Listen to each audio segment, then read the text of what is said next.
Она говорит, и мы с ума уже сходим, у них там жестко все. Наличие внутреннего диалога у фаундера компании, которому нужно принять решение, а он не может его принять или найти верное решение, потому что в голове вот такая словомешалка. Сам бы, наверное, бы я дошел, но не с этого возраста.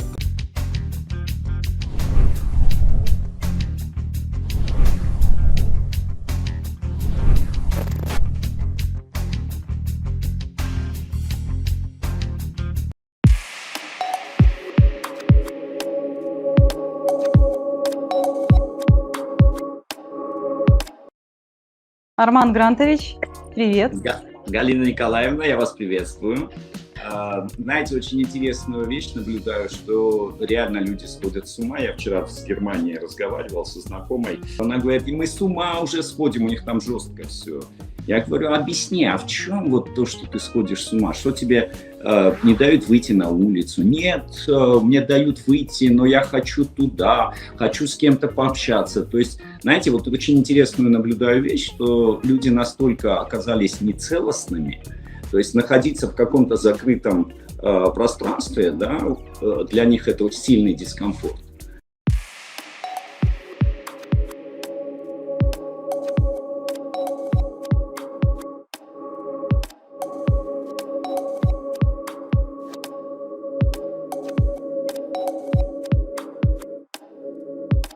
Да, и это очень точно вы заметили, Арман Грантович. Вот это отсутствие целостности особенно заметно, когда ты длительное время находишься с одним человеком. Да, вот в замкнутом пространстве, в квартире во время карантина. И те твои личности, которые существовали в отдельных мирах, да, кто-то был на работе, это отдельный человек, да, кто-то управлял, точнее, бизнесом, да, кто-то занимался каким-то увлечением. Вот, допустим, фаундеров компании, да, у них от 7 до 37 субличностей на самом деле, то есть разных я, которые каждый занят своим делом и имеет свои интересы, и зачастую некоторые из них понятия не имеют о других. Да?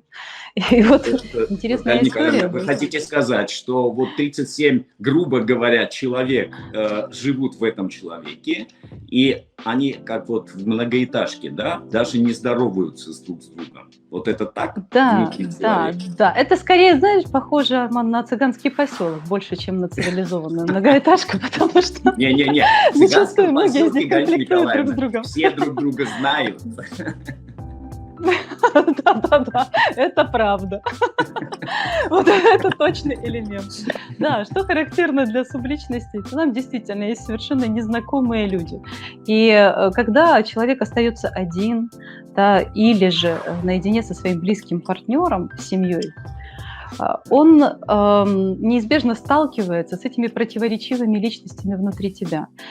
И не только он сталкивается, но и его партнер сталкивается, потому что до этого он не был знакомым со многими, между прочим. И вот здесь такая вот, знаете, встреча, где-то приятная, где-то не очень. Конечно, безусловно, многие семьи по-новому перепрограммировали какие-то свои отношения, кому-то это не удалось. Семьи разрушились еще из-за этого. Это правда. Да. В начале моего обучения, как-то мы с вами разговаривали, по какой повод не помню, сам факт, вы меня спросили, а что с тобой происходит? А я говорю, а мне так одиноко, и вы мне сказали вот такую фразу, Арман, вот мне бы этого одиночества, я так люблю, когда я занята тем-то, когда я... Вот первый раз я только тогда подумал, нифига себе, а что, так тоже можно было, оказывается? И это, вы помните этот случай? Мы с вами вышли из офиса и вот гуляли где-то там в парке, и вы мне как раз вот это сказали. Да, конечно, Арман, я помню этот случай, и тогда мы как раз изучали тесные энеотипы, да. И как каждый из типов ведет себя, да, как целый мир, некая вселенная. И вот когда действительно с точки зрения своей вселенной ты пытаешься познать другую, ты понимаешь, насколько еще более интересен мир, чем ты это предполагал. 100%. Не все, конечно, можно быстро переварить, но тем не менее.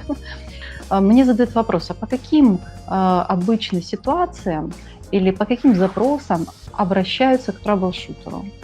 И знаешь, Арман, один из таких вот частых случаев Это как раз наличие внутреннего диалога у фаундера компании, которому нужно принять решение, а он не может его принять или найти верное решение, потому что в голове вот такая словомешалка. То есть огромное количество субличностей спорят друг с другом, сталкиваются их мнения, в итоге нет возможности увидеть некое новое, правильное, полезное решение. И вот, на мой взгляд, сейчас в современном мире такое количество информации на единицу человеческого мозга увеличивается. Конечно же, безусловно, первое, что необходимо уметь делать, это останавливать внутренний диалог. Я расскажу, как я это начал видеть с юмором когда-то, и потом вернусь к более глубоким, как я это вижу. Да? То есть внутренний диалог я рассматриваю как простая схема. Вот люди говорят, да, вот у меня в голове бегают тараканы, то есть они имеют в виду свои мысли. Да, они очень хорошо это отслеживают, люди, да, но ничего с этим сделать не могут. То есть тараканы – это те мысли, которые перебегают туда-обратно.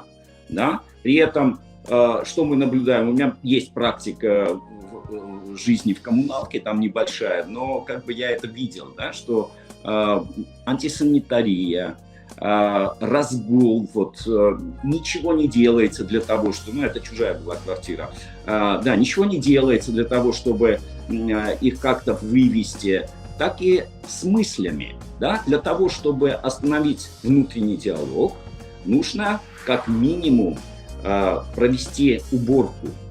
Что нужно для того, чтобы убрать внутренний диалог?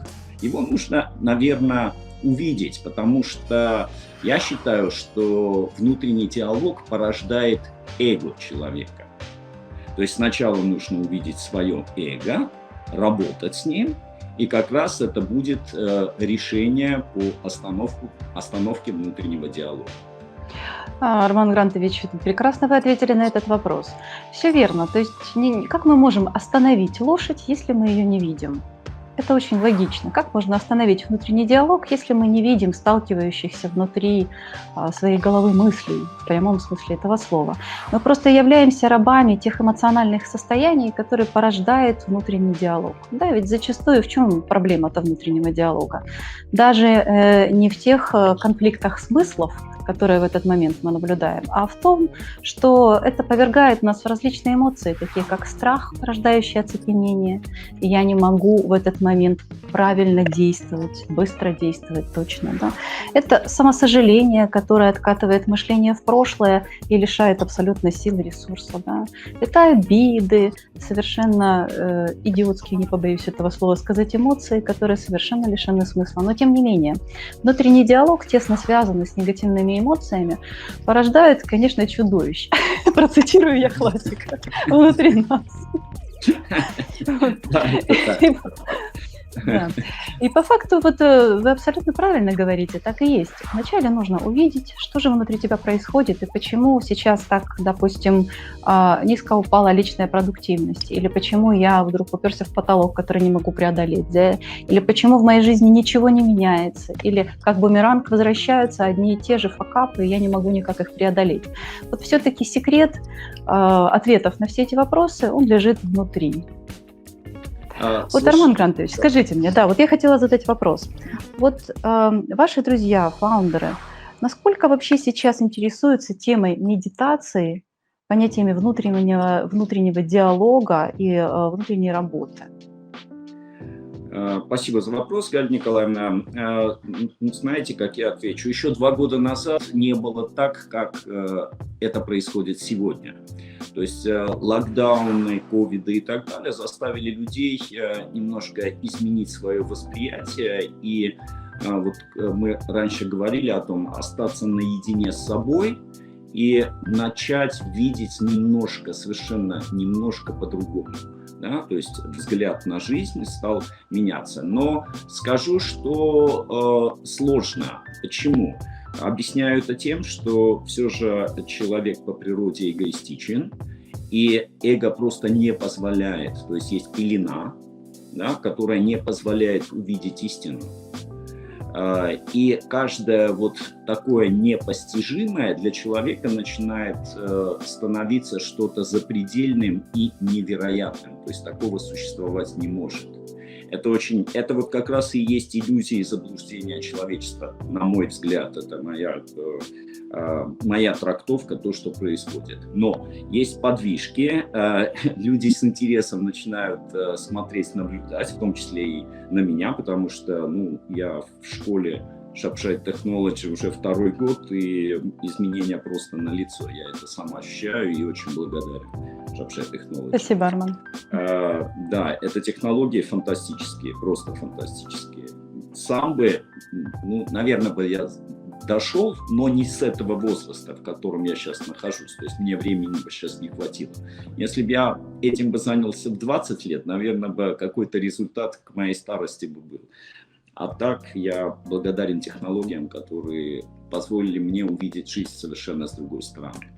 А то, что касается, почему у фаундеров вот они уперлись в потолок, да, или что-то не получается.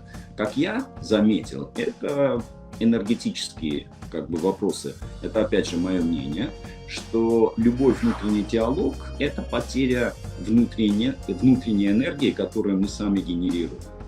То есть фактически мы генерируем энергию и отдаем свою энергию куда-то посредством внутреннего диалога. Неважно куда. Факт в том, что мы не имеем эту энергию. То есть мы вроде бы ничего не делали, сидели в кресле и так далее, принимали какие-то решения и так далее. Мы приходим домой и не можем встать с дивана. А почему? Да потому что не хватает энергии в этот момент, к концу дня мы все слили, и нам хочется просто либо уснуть, либо поесть, уснуть, и вот так человек начинает потихоньку заснуть. Вот мое такое видение. Да, именно так. А если учесть, что мозг, он поглощает более 30% всей энергии, которая есть в организме человека, плюс те же калории еды и так далее, которые мы потребляем. То есть на самом деле действительно внутренний диалог при невозможности его остановить очень быстро истощает систему. По факту буквально за первые 2-3 часа бодрого дня уже многие к обеду начинают бороться со сном. Да, это правда. Это проблема. Есть и вторая сторона внутреннего диалога, это полное отсутствие сна. Вот, допустим, очень часто, особенно те, на ком лежит ответственность за принятие решений, в частности, фаундеры компаний, испытывают проблемы со сном. Особенно 40-45 плюс. Потому что внутренний диалог, он не выключается в прямом смысле этого слова. То есть человек разделся, сделал весь вечерний моцион, положил свое тело и не может уснуть, бедняга, потому что он продолжает принимать решения, он продолжает рассматривать различные ситуации, как они могли бы развиваться, прокручивать в своей голове массу сценариев, а в итоге утром просыпается еще более уставшим, чем ложился. То есть, если... что? Могу поделиться своим опытом вот этого сна. Вот это то, что со мной происходило. Это же был ад. То есть, в прямом смысле слова, если есть понятие ада, как раз это было оно. То есть, что со мной происходило? Вроде все хорошо, семья, жена, в 11 часов спать, секс, все как положено, все нормально. Но в 3 часа, в 2:33, ближе к 3, я просыпался, совершенно мокрый полностью, то есть это происходило каждую ночь. То есть каждую ночь, я еще докупил белья, постельное и так далее, приходилось менять все. Вот настолько система выбрасывала из меня, я так понимал, какие-то токсины. Я вообще тогда ничего не соображал. Система была перегружена. В чем была перегрузка? Падение бизнеса, и вот этот внутренний диалог ввел меня в будущее. А что будет? А как человек мыслит все? У него сразу вот этот мусорный бак, мы называем его альтфакторами, сразу ты роешься, что-то ищешь и так далее. И все, и ты уже идешь по наклонной. Тебе вот этот внутренний диалог не дает возможность отключить мозг. То есть я не спал с 3 до 5, железно. Вот в 5 часов у меня что-то начинало происходить, и я просыпался в 8. То есть 2 или 2,5 часа сна у меня просто куда-то И все. Разбитость была полная. Это вот случай из моей жизни. Пока я не попал в Sunshine Technology. Да, спасибо, Арман. Да, ты очень точно говоришь, ведь на самом деле то, что ты сейчас описал, как состояние вот ночью, да, и что ты просыпаешься с 3 до 5, и потоотделение излишнее, ведь гормоны стресса, они запускают каскад реакций гормональных, да, и в итоге происходит внутри нашего тела изменения в сторону старости, то есть тело начинает ускоренно стареть и ускоренно изнашиваться.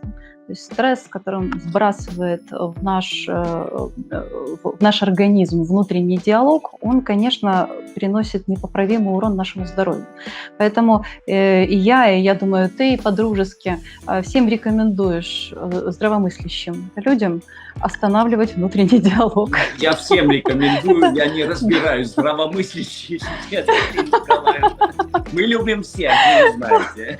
Это правда. Это, знаешь, заметно уже по выполнению рекомендаций. Я бы сказала, в какую почву зерно упало.